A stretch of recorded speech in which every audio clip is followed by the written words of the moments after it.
Hey everybody, this is Mr. Marshall here at Stony Lane. I have a new book for you today that somebody just gave me. And I love this book because it's very beautifully written and it has a really good message and I really enjoyed it when I read it and I think you will too. Ready? So this is a book that's called This Story is Not About a Kitten. This story is not about a kitten. What an unusual title, right? Let's see what it's about. This story is not about a kitten. Take a look at this illustration that's up here in the front. Look at the people in the illustration, the characters. It's going to give you sort of a clue about what's going to happen in this book. Ready? Ready to enjoy this book? I don't usually read the dedication, but I like the way this dedication is written. It sort of gives us a clue about how this book is going to go. It's dedicated by the author. It says, "This book is not dedicated to my agent, Stephen Malk. It's dedicated to his wisdom and most excellent guidance over the years." That's by the author. Robert Randall Deceive, and by the illustrator Carson Ellis. It's dedicated to Mooney.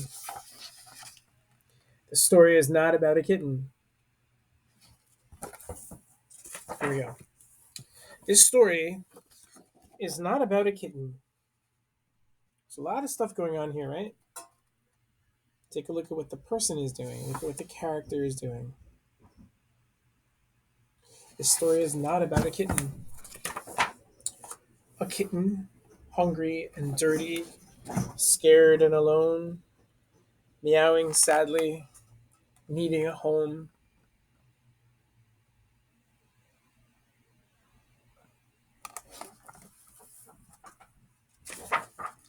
This story is not about a dog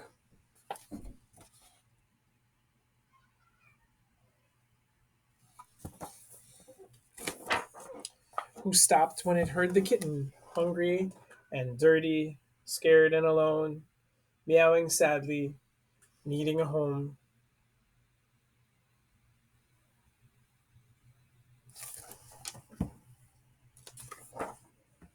This story is not about the dog's people who listened or the dog who stopped when it heard the kitten, hungry and alone, meowing sadly, needing a home.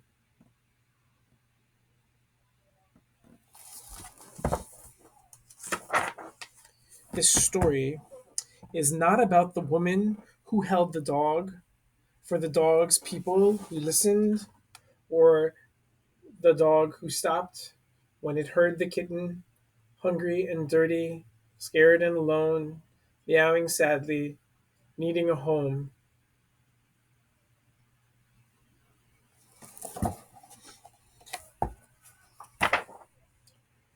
This story is not about the twins who brought a box or the woman who held the dog for the dog's people who listened or the dog who stopped when it heard the kitten, hungry and dirty, scared and alone, meowing sadly, needing a home.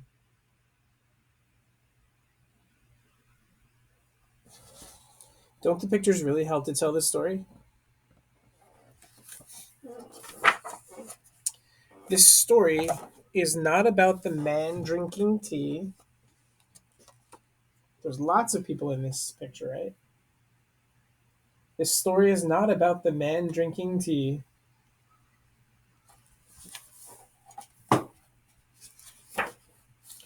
Who offered some milk, or the twins who brought a box, or the woman who held the dog, who stopped, or the dog's people who listened.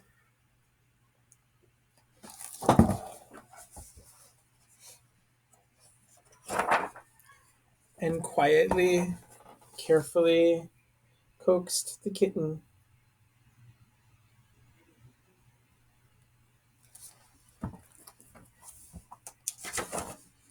Who clawed and hissed and fought a big fight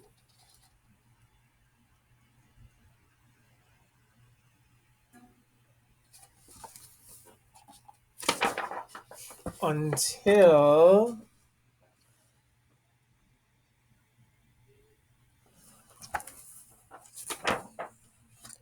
We'll call her Amber, everyone agreed. But who could take her home?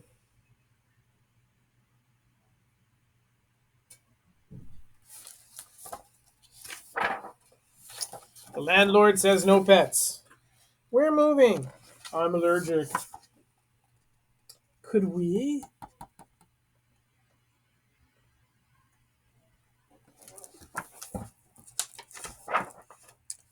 This story is not about the child who asked, could we? Or the man who offered some milk, or the twins who brought a box, or the woman who held the dog, for the dog's people who listened, or the dog who stopped when it heard the kitten, now full bellied and clean, no longer alone, purring happily, home.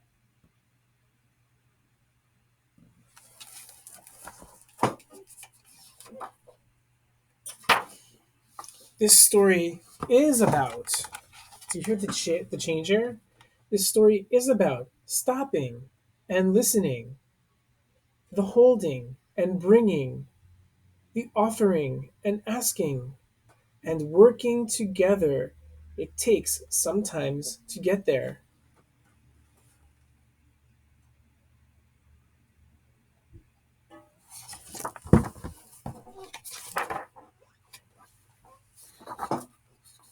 Amber is the sweetest. Can I visit her every day? Yup. Achoo! Gesundheit. What a happy little buddy she is. I can't believe you two lived next door this whole time and we never met. More lemonade? Yes. Yes. See.